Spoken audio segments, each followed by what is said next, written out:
Poland held its largest military parade since the Cold War in its capital, Warsaw, yesterday. The parade marked the 103rd anniversary of Poland's victory over the Soviet Union in the Battle of Warsaw. Over 2,000 soldiers and over 200 pieces of military equipment marched down Warsaw streets.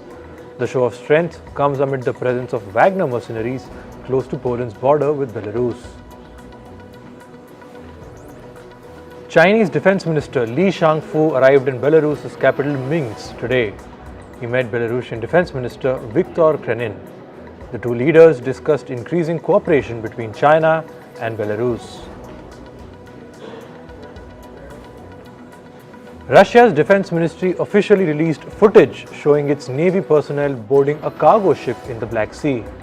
The video also showed Russian soldiers detaining and questioning the captain and the crew of the ship. On Sunday, a Russian ship had fired at the cargo ship after it failed to respond to a demand to halt. After the firing incident, Russian soldiers stormed the ship. Russian President Vladimir Putin spoke to Mali's leader about the recent coup in Niger.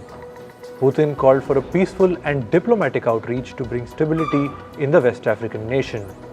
Putin also pledged more support for Mali and Niger. Niger's newly appointed Prime Minister Lamine Zen visited neighboring Chad yesterday. This is his first foreign visit after becoming the Prime Minister. He was appointed as the Prime Minister last week by Niger's military junta.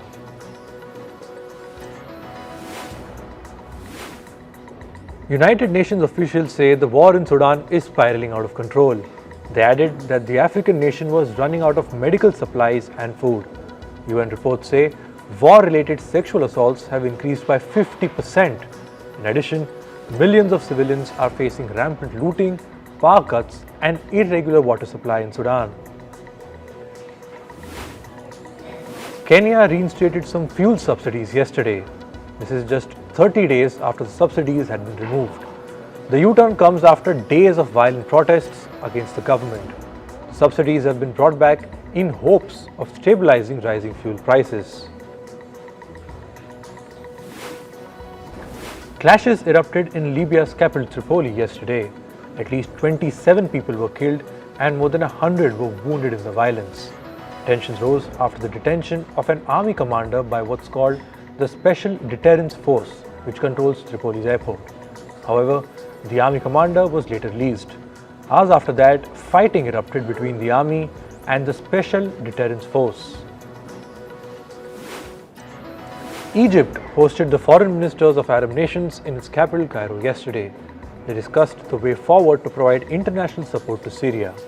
New forms of investing in Syria were also discussed by the leaders.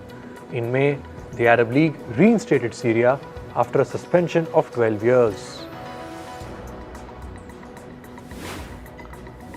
The Speaker of Indonesia's upper house has proposed to discuss legal means of delaying elections. This would be done to incorporate election delays due to the pandemics, natural disasters, or wars. Indonesia is the world's third largest democracy and holds elections every 5 years. The next round of national elections is in February 2024. North Korean officials say that a US soldier, Private Travis King, wants to take refuge in their country. According to the officials, King said he faced ill treatment and racial abuse within the US Army. Pyongyang spokesperson said that King has accepted to deliberately crossing the border. In May, Private King dashed into North Korea after crossing the border illegally. He has been in North Korean custody since then. A former agent of the Federal Bureau of Investigation, or the FBI, has pleaded guilty to conspiracy. Former FBI official Charles McGonigal has admitted to working with Russian oligarchs who are under sanctions by the US. According to US officials, he received $17,000 to launder money for Russian businessmen. The charges carry a prison term of up to 5 years for the federal agent. A US judge is scheduled to sentence McGonigal in the month of December. Santiago Pena was sworn in as Paraguay's president yesterday.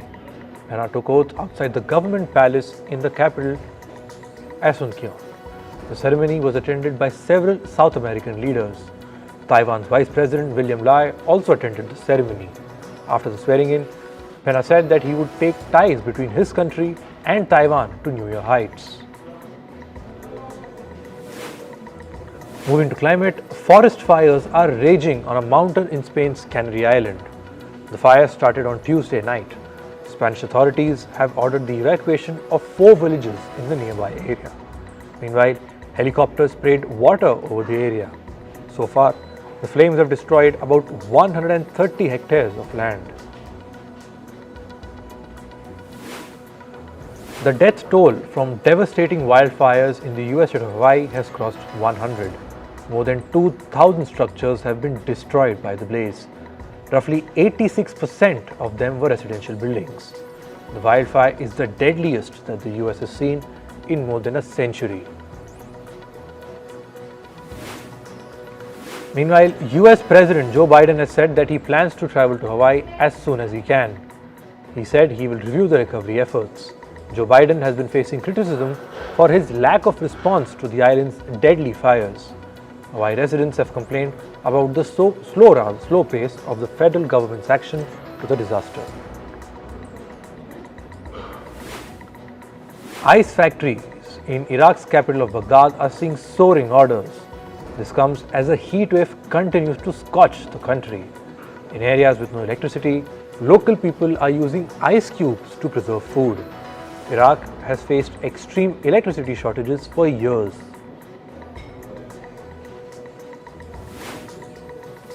Australia broke several temperature records in the month of July. Across the country, maximum temperatures were overall about 1.2 degrees Celsius above average. Cities like Sydney, Melbourne and Hobart recorded their highest July temperatures on record. Amidst the extreme temperature, scientists have warned that the climate crisis is accelerating. Heavy rain led to swollen rivers crashing through western Japan. This follows the landfall of Typhoon Lan. Footage shows gushing water from a swollen river. This has caused roads by the riverbank to cave in. Rescuers have been searching for more survivors after landslides hit the Indian city of Shimla. At least 57 people have been killed in the state of Himachal Pradesh. Torrential rains have caused hillsides to collapse. It has buried homes and dragged down buildings. Now on to business and tech. Netherlands has entered a recession. According to official data, the Dutch economy shrank 0.3% in the second quarter. In the previous quarter, it contracted 0.4%. The recession came as surging inflation drove up food prices and energy bills. Inflation in the European country stood at 6% in the second quarter of 2023. Many residents in the United Kingdom are struggling due to the cost of living crisis. This has led to a rise in the number of homeless people in the country. Data shows that the number of households living in temporary accommodation reached a new high of 105,000. This is for the first quarter of this year.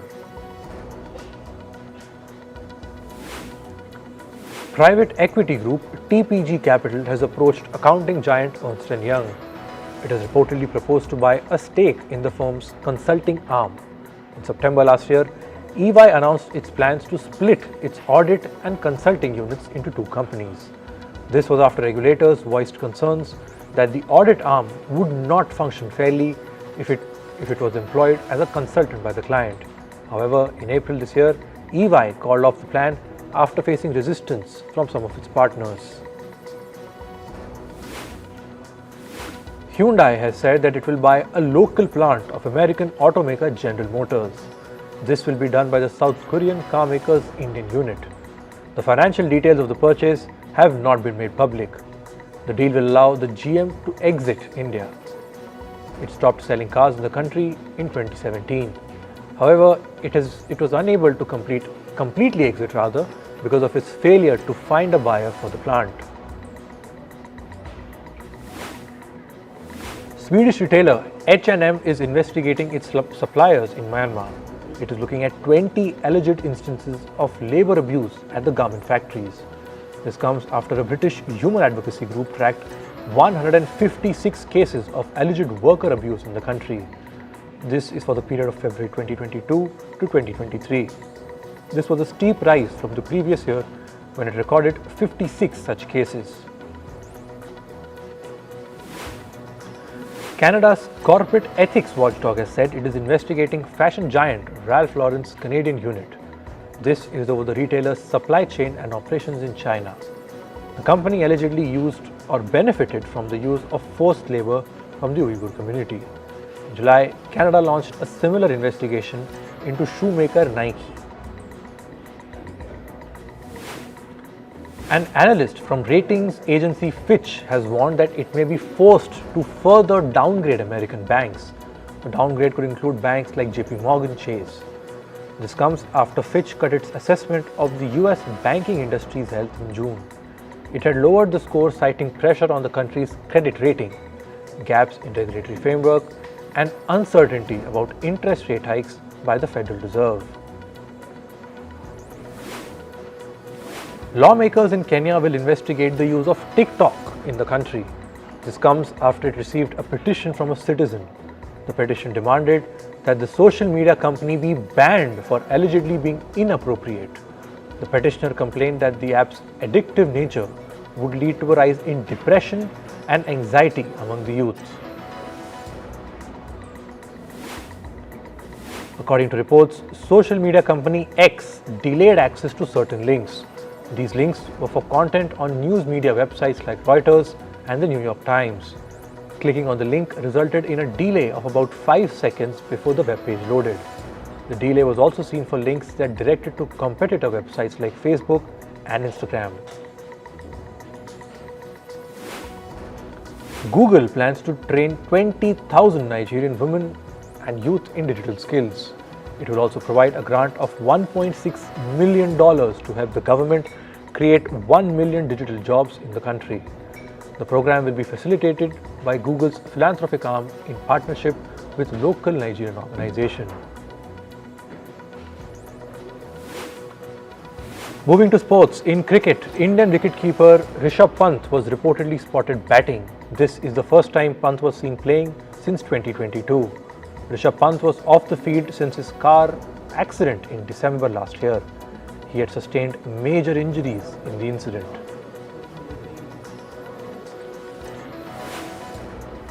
Indian cricketer Prithvi Shaw has been ruled out of the County One-Day Cup in England. This comes after he sustained a knee injury during a fixture against Durham.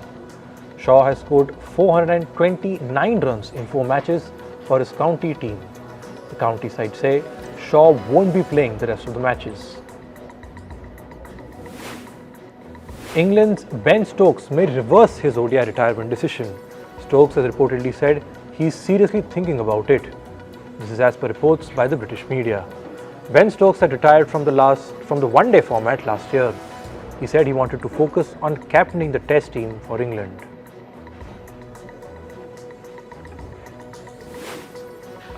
In football, US football club Inter Miami reached the League's Cup final. Inter Miami, led by Lionel Messi, defeated Philadelphia Union 4-1. The goals were scored by Messi, Joseph Martinez, Jordi Alba and David Ruiz. Miami will either face CF Monterrey or Nashville SC in the finals.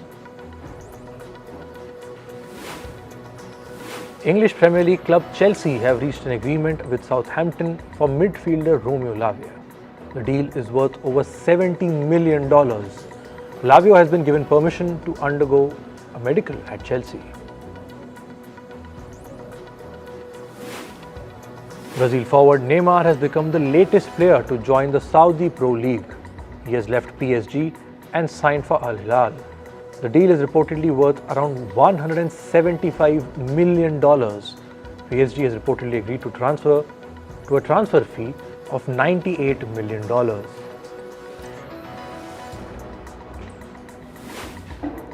In tennis, world number 1 Carlos Alcaraz reached the last 16 of the Cincinnati Open. Spain's Alcaraz defeated Australia's Jordan Thompson 7-5, 4-6 and 6-3. The match went on for 3 hours. Gael Monfils of France won the first round of the Cincinnati Open. Monfils defeated the 13th seeded Cameron Norrie. He lost the first set 3-6 against Norrie but rallied back 6-4 and 6-3 in the next two sets. Tunisian tennis player Ons Jabeur won in the second round of the competition. She beat Angelina Kalina of Ukraine 6-3, 6-7 and 7-6. World number 5 Jabeur's next opponent is world number 1 Iga Swiatek. Australia is planning to launch a Pacific Rugby Championship. Prime Minister Anthony Albanese said his country will allocate $4.5 million for the event. The Pacific Championships will feature teams from Australia, New Zealand, Samoa, Tonga, Papua New Guinea, Fiji and the Cook Islands.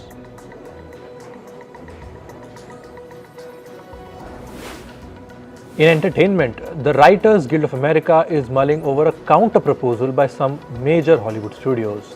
The offer by the Alliance of Motion Picture and Television Producers addresses some of the major sticking points. This includes the use of artificial intelligence to supplant writers, the disclosure of streaming viewership data, and the preservation of writers' rooms on television series. Actor Angelina Jolie has hired her youngest daughter, Vivian Jolie Pitt, as her assistant on the upcoming Broadway production of The Outsiders. Vivian Jolie Pitt is just 15 years old. Angelina Jolie said that her daughter reminds her of her mother as she is not focused on being the center of attention but in being a support to other creatives. American actor Katie Stevens recently reflected on her experience with postpartum depression. She said, and I quote, "For me, anxiety got way worse. I was just overwhelmed all the time, and I personally have a severe allergy to asking for help." Stevens opened up about her postpartum journey 6 months after she welcomed her child with husband Paul Giovanni. Katie Stevens is famous for playing the role of Jane Sloan in the drama series The Bold Type. Actor Busy Phillips has shared her struggles with attention deficit or hyperactivity disorder or ADHD. She said that before she was diagnosed, her symptoms manifested in a variety of ways which impacted her daily life. The actor revealed that her ADHD manifested as depression, anxiety and low self-esteem for years before she was properly diagnosed. She added that medication for ADHD is the only thing that has helped. Actor Matthew McConaughey and his family have stepped up to contribute to the relief efforts for survivors of the Hawaii wildfires. The actor announced that his family would be sponsoring a flight of emergency supplies. McConaughey said that the flight will be filled with hundreds of thousands of emergency supplies for children and families that have been impacted. Singer Nick Jonas has spoken about the latest trend of fans throwing things at artists during the performances. The Jonas Brothers band member said this needs to stop. It comes after he became the latest celebrity to have objects hurled at him during his concert. Earlier, celebrities including BB Rexha and Drake have had objects thrown at them in the middle of the performances. K-pop band BTS's RM has assured fans that the group will return in 2025. All members will be back after completing their mandatory military service in South Korea. RM revealed that his bandmate Suga also talked about the love they received from their fan base, and the fan base is called the Army. The 28-year-old thanked fans for their constant love and support. Singer Madonna has rescheduled her Celebration tour dates. She had postponed the tour following a health scare. The Queen of Pop was recently hospitalized due to a bacterial infection. However, Madonna will still perform across the globe, including London, Belgium, Denmark, Sweden and Spain. British actor Darren Kent has died at the age of 36. Kent is famous for his appearance in Game of Thrones and Dungeons and Dragons: Honor Among Thieves. The actor was battling osteoporosis, arthritis, and a rare skin disorder. Kent also appeared in movies including Mirrors, Snow White and The Huntsman, My Feral Heart and Love Without Walls. And finally, it is king of rock and roll Elvis Presley's death anniversary. The musical icon died in 1977 at the age of 42 due to a heart attack. Presley was famous for his melodies, flamboyant personality and greased back hair. Some of his all-time hits include Burning in Love and Can't Help Falling in Love.